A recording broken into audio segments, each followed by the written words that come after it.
Hello guys! Ang topic natin ngayon ay paano ma-open o mabuksan ang GCash app mong hindi mabuksan. So, 100% pong legit ito. Wala na tayong sasayangin oras. So, let's go. Umpisahan po na natin. Sana tapusin nyo po ang aking buong video.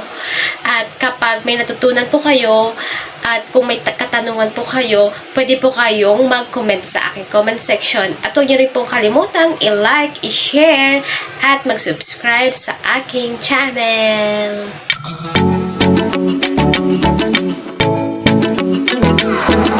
Okay, umpisa na natin. Hanapin natin dito yung settings.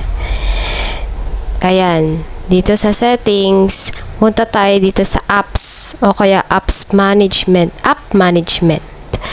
Ayan. Dito, pindutin lang po natin dito. Hanapin lang natin dyan sa apps yung GCash app. Ayan o, yung see all 74 apps. Ayan. Tingnan natin dyan. Nandito si GCash app. Ayan, hanapin natin.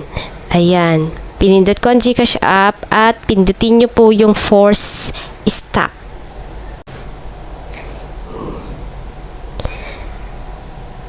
Yan, okay natin siya. And then makikita nyo dyan yung storage and cache, pindutin natin yung clear cache. Yan. And then, pindutin natin tong clear storage. I-delete update natin yan. Okay. Nagyan natin okay. Pindutin yon.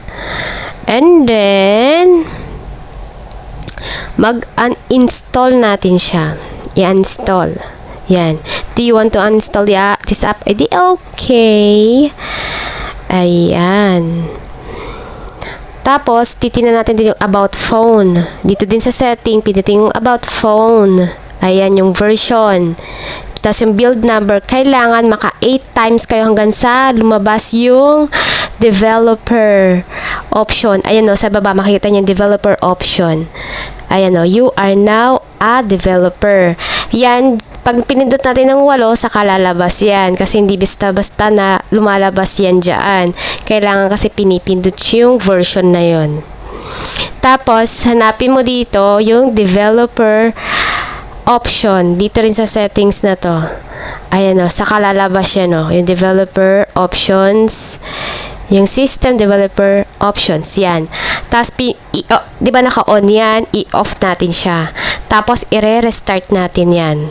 Yan, pindutin ang restart. Ang ibig sabihin ng restart, ibig sabihin i-refresh yung cellphone mo. Okay, dapat sa GCash mo, dapat alam mo yung MPIN mo, yung details mo, bago tayo mag-install ng GCash. Ngayon, pupunta tayo sa App Store para i-install ulit natin yung GCash app. Ayan. Pag may lumabas dyan sa GCash app na i-update, update lang. Kung ang lumabas din dyan ay GCash, dito ay install, i-install nyo, tapos lalabas yung open.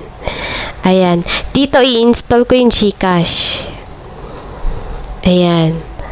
Bali panibago na naman akong install. I-accept mo lang yan. Tapos while using the app, pindutin lang yan. Ayan. While using the app, allow. Pindutin lang din yan. Allow. Ayan. Tapos, ilalagay nyo ulit dyan yung number ninyo.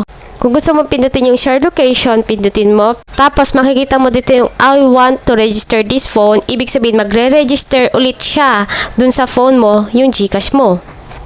Yan, at pwede nyo nang gamitin ang iyong GCash.